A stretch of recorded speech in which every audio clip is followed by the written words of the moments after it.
Welcome to the master Satyam mind session everything about mind. आपल्या सगळ्यांचं स्वागत आहे. सेशनला सुरुवात करूया. आपला टॉपिक आहे हिप्नॉसिस. अजून जरा डिटेलमध्ये आपण आपल्या मनाबद्दल जाणून घेऊया.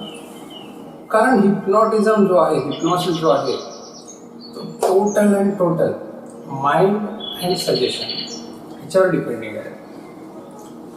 तुमचं मन आणि तुम्ही घेत असलेले सजेशन किंवा हिप्नॉटिस्ट जे तुम्हाला सजेशन देतो ह्याच्यावरतीच पूर्णपणे डिपेंडिंग आहे. तर गेल्या वेळेस आपण कॉन्शियस अँड सबकॉन्शियस माइंडबद्दल जाणून घेतलो. त्यावेळेस आता ॲक्टिव्ह सजेशनबद्दल थोडंसं व्यवस्थित जाणून घेऊया. किंवा सेल्फ हिप्नॉटिझम ज्याला म्हणतात, सेल्फ हिप्नॉटिझम. हिप्नॉसिसमध्ये समोरचा व्यक्ती, हिप्नॉटिस्ट तज्ञ व्यक्ती आपल्याला सजेशन देतो. पण सेल्फ हिप्नॉटिझममध्ये काय करावं लागतं, आपण स्वतःच आपल्याला ना सजेशन द्यावं लागतं. आपण स्वतः आपल्याला सजेशन द्यावं लागतं, घडवायचं असतं. आपल्या माइंडला घडवायचं असतं. मग आपण जे सजेशन घेत असतो ते करेक्टरित्या कसं घेऊ शकतो, हेच टेक्निक आपल्याला सेल्फ हिप्नॉटिझममध्ये शिकवण्यात येतो.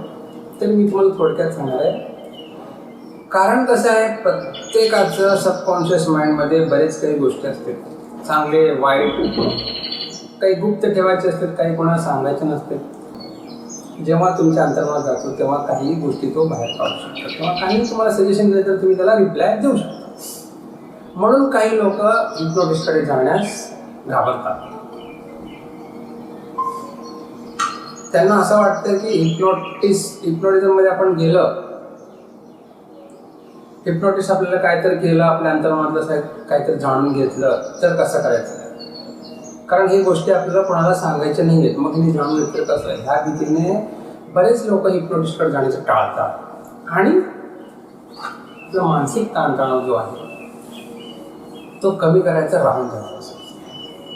मग हा एकच पर्याय नाही आपल्याला की बाबा आपण हिप्नॉटिस्टकडे जाऊ आणि आपल्या मनातलं हे करून घेऊ. तर सेल्फ हिप्नॉटिझम हा एक पर्याय आहे, जे तुम्ही स्वतः तुमच्या माइंडमध्ये जाऊन, सबकॉन्शियस माइंडमध्ये जाऊन तुमचे सर्व प्रॉब्लेम, कारण तुमचे प्रॉब्लेम तुमच्यापेक्षा जास्त दुसऱ्या कोणालाही माहीत नसतात, मग तुम्ही स्वतः तुमचे प्रॉब्लेम सॉल्व्ह करू शकता. तर सेल्फ हिप्नॉटिझमचा थोडासा भाग मी तुम्हाला समजावून सांगणार आहे की तो कसा करायचा. सेल्फ हिप्नॉटिझम म्हणजे काय आणि ॲक्टिव्ह सजेशन कसं घ्यायचं, कोणत्या वेळी घ्यायचं, कशा प्रकारे घ्यायचं, हे काही गोष्टी मी आज समजावून सांगणार आहे. तर सर्वप्रथम सेल्फ हिप्नॉटिझमसाठी जसा हिप्नॉटिस्ट तुम्हाला झोपेच्या गुंगीत घेऊन जातो, ज्याला हिप्नॉसिस ट्रान्स म्हणतात, म्हणजे संमोहन निद्रा, ट्रान्स म्हणतात, निद्रा, संमोहन निद्रा. तसं सेल्फ हिप्नॉटिझममध्ये सुद्धा आपल्याला स्वतःला झोपेत जावं लागतं, म्हणजे ट्रान्समध्ये जावं लागतं. मग काय करावं लागेल, मग मी तुम्हाला एक टेक्निक आहे, हे टेक्निक तुम्हाला मी समजावून सांगू लागतो. सेल्फ हिप्नॉटिझमचं टेक्निक आहे आणि तुम्ही स्वतः करून तुम्ही स्वतः तुमच्या मनातले ताणतणाव कमी करून घेऊ शकता. म्हणून मी तुम्हाला समजावून सांगत आहे. तर सेल्फ हिप्नॉटिझममध्ये तुम्हाला काय करायचं आहे, सर्वप्रथम बी कम्फर्टेबल. तुम्हाला बसायचं आहे बसा, किंवा झोपी जायचं आहे झोपी जा, काही प्रॉब्लेम नाही. कम्फर्टेबल राहायचं आहे आणि मनातल्या मनात अंक मोजायचा आहे की 1 ते मी 10 अंक मोजते. 1 ते 10 अंक मोजताच माझे डोळे बंद होणार. 1 ते 10 अंक मोजताच माझे डोळे बंद होणार. मोजताच माझे डोळे बंद होणार आहेत, असं तुम्ही मनातल्या मनात म्हणायचं आहे आणि काउंटिंग करायचं आहे. 1 2 3 4 5 6 7 8 9 10. तुमचे डोळे जड होत जाणार आहेत, तुमचे डोळे जड होत जाणार आहेत आणि तुम्हाला असं फिलिंग होणार आहे की तुमचे डोळे बंद होत आहेत, तुमचे डोळे बंद होत आहेत. मग ज्यावेळेस डोळे बंद होऊ लागतात असं वाटतं तुम्हाला, तुम्ही शांतपणे डोळे बंद करून घ्यायचे. हा गरजेचा आहे. काउंटिंग करून डोळे बंद करून घेणं गरजेचं आहे. मग एकदा डोळे बंद झाले तर तुम्ही अजून 10 अंक म्हणा की मला झोप येत आहे, झोप येत आहे, मी संभव निद्रामध्ये जात आहे, असं म्हणून तुम्ही अजून एक 10 अंक म्हणू शकता. मग तुम्ही खरोखरच जरा थोडंसं गुंगी तुम्हाला झोपेची येत जाणार. मग त्याच्यानंतर काय करायचं आहे, त्याच्यानंतर तुम्ही स्टेप बाय स्टेप तुमचं पूर्ण बॉडी रिलॅक्स करायचं आहे, संपूर्ण शरीर तणावमुक्त करायचं आहे. काउंटिंग करा. माझे पाय, माझे मांडे, माझी छाती, माझे हात, माझे खांदे, मान, तोंड, चेहरा आणि डोकं, असं step by step by step by step by step by तुमचं पूर्ण बॉडी तुम्ही रिलॅक्स करा. डोळे बंद राहायला पाहिजे आणि प्रत्येक वेळी तुम्ही झोपेचे जास्त डीपमध्ये जाणार आहात. संपूर्ण निद्रेचं तर डीपमध्ये तुम्ही प्रत्येक वेळेस जाणार आहात. तर असं काउंटिंग करत करत करत तुम्ही टोटल त्या अवस्थेमध्ये जाता. एकदा डोळे बंद झाले, बॉडी रिलॅक्स झालं, मग तुम्ही सुरुवात करू शकता. पुढचं महत्त्वाचं असतं, मग तुम्ही तुमच्या अंतर्मनाला सूचना द्यायची सुरुवात करायची.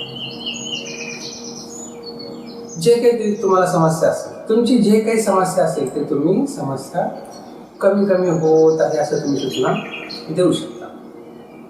जसं तुम्हाला ताणतणाव आहे, मानसिक ताणतणाव आहे, रात्री झोप लागत नाही, निद्रानाशाचा त्रास आहे, तर तुम्ही असं सजेशन घेऊ शकता की आजपासून माझं मन शांत होत जाणार आहे, शांत होत जाणार आहे, शांत होत जाणार आहे, आणि जो माझा निद्रानाशाचा त्रास होता तो कमी कमी होत जाणार आहे आणि मला बेडवर पडता छानपैकी झोप लागणार आहे. मी बेडवर पडताच मला छानपैकी झोप लागणार आहे, असं सजेशन तुम्ही घेऊ शकता. किंवा दुसरा असेल, तुम्हाला तुमच्या मनात निगेटिव्हिटी असेल किंवा तुम्हाला राग असेल, तुम्हाला द्वेष असेल, एखाद्या गोष्टीबद्दल तुम्हाला ॲलर्जी असेल. काही लोकांना ॲलर्जी असतो, धुळीचा ॲलर्जी असतो, एखादा गंधचा ॲलर्जी असतो. तर हे जे समस्या आहेत तुमचे मानसिक, हे तुम्ही आजपासून कमी कमी होत जाणार आहेत असे तुम्ही सजेशन तुम्ही घेऊ शकता. आणि तुम्ही सजेशन घेत घेत तुम्ही झोपी गेलं तरी तुम्हाला काही प्रॉब्लेम येणार नाही. तर असं तुम्ही तुमच्या अंतर्मनाला समजावून सेल्फ हिप्नॉटिझमद्वारे, सेल्फ हिप्नॉटिझम टेक्निक सांगितलं, त्या टेक्निकद्वारे तुम्ही तुमचे मानसिक ताणतणाव कमी करू शकता. आपल्या अंतर्मनाला जागा करून ह्या पद्धतीने तुम्ही तुमचे सर्व ताणतणाव कमी करू शकता. तर एक झाला हिप्नॉटिस्टद्वारे करून घ्यायचा हिप्नॉसिस, आणि दुसरा आहे सेल्फ हिप्नॉसिस, जे आपण स्वतः करून घ्यायचं. ह्या दोन्ही व्यतिरिक्त तिसरा पण एक आहे जे सर्वात सोपं, सर्वात सुगम आहे, तो म्हणजे मेडिटेशन थेरपी. आणि माइंड थेरपीमध्ये डोळे उघडे राहू द्या, फक्त तुम्हाला एका रूममध्ये बंद करून घ्यायचं आहे आणि आपल्या मनातले जे काही द्वेष आहे, राग आहे, ताणतणाव आहे, ते बाहेर टाकायचं. कारण हिप्नॉटिझममध्ये, हिप्नॉसिस आणि सेल्फ हिप्नॉसिसमध्ये या दोन्ही गोष्टीमध्ये तुम्ही ॲक्टोसजेशन तर घेऊ शकता, किंवा हिप्नॉटिझममध्ये सुद्धा तज्ज्ञ व्यक्ती तुम्हाला ॲक्टोसजेशन तर देऊ शकते. ॲक्टोसजेशन देऊन तुमच्या अंतर्मनातून तुमचे कॉन्सन्ट्रेशन घेऊन बाहेर आणू शकतो, पण ते थोड्या प्रमाणात असणार आहे. तुमचं मन पूर्णपणे, तुमचं अंतर्मन पूर्णपणे जर स्वच्छ तुम्हाला करायचं असेल तर माइंड कंट्रोल आणि मेडिटेशन शिवाय दुसरा पर्याय नाही. कारण माइंड कंट्रोल आणि मेडिटेशन याच्यामध्ये काय शिकवलं जाते तुम्हाला, तुमच्या अंतर्मनाची घाण आणि गाळ साचलेली आहे ते पूर्णपणे बाहेर कसं टाकायचं हे शिकवण्यात येते. कारण सिम्पली आहे, जेव्हा तुमचं अंतर्मन स्वच्छ होईल तेव्हा तुम्हाला फक्त आणि फक्त पॉझिटिव्हिटी दिसणार आहे. हिप्नॉसिसमध्ये एकच बाजू असणार आहे, ठराविक बाजू, ठराविक गोष्ट, ती गोष्ट पकडून तुमच्या अंतर्मनात जाऊन तिथनं तो काढला जाणार आहे. जसं तुम्हाला कॉन्सन्ट्रेशन असेल तर कॉन्सन्ट्रेशनच्या सूचना तुमच्या अंतर्मनात दिल्या जाणार आहे. तुम्हाला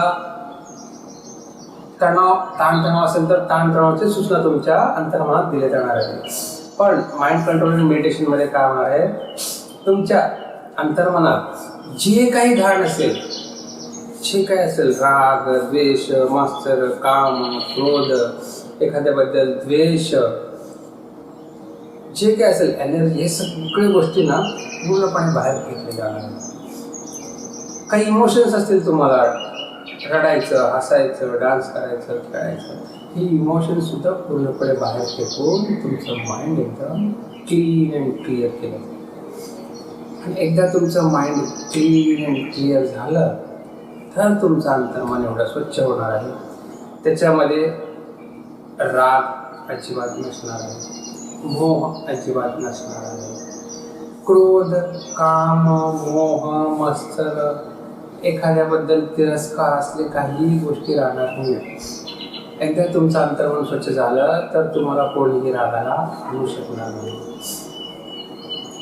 कारण तुम्हाला कोणीही रागाला आणू शकत नाही, कारण रागाचं बीज तुमच्या अंतर्मनात असतो.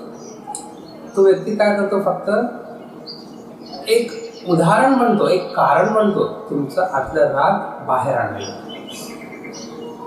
पण जेव्हा तुमचं अंतर्मन स्वच्छ होतो तेव्हा बाहेरचा कोणीही व्यक्ती तुम्हाला रागात आणू शकत नाही. बाहेरचं काही गोष्ट तुम्हाला मोहमध्ये बांधू शकत नाही. आपल्याला कसं वाटतं, एखाद्याचं घर बघून की आपल्याला सुद्धा असं घर घ्यायला पाहिजे, असलं बिल्डिंग आपल्याला सुद्धा घ्यायला पाहिजे, हा मोह झाला.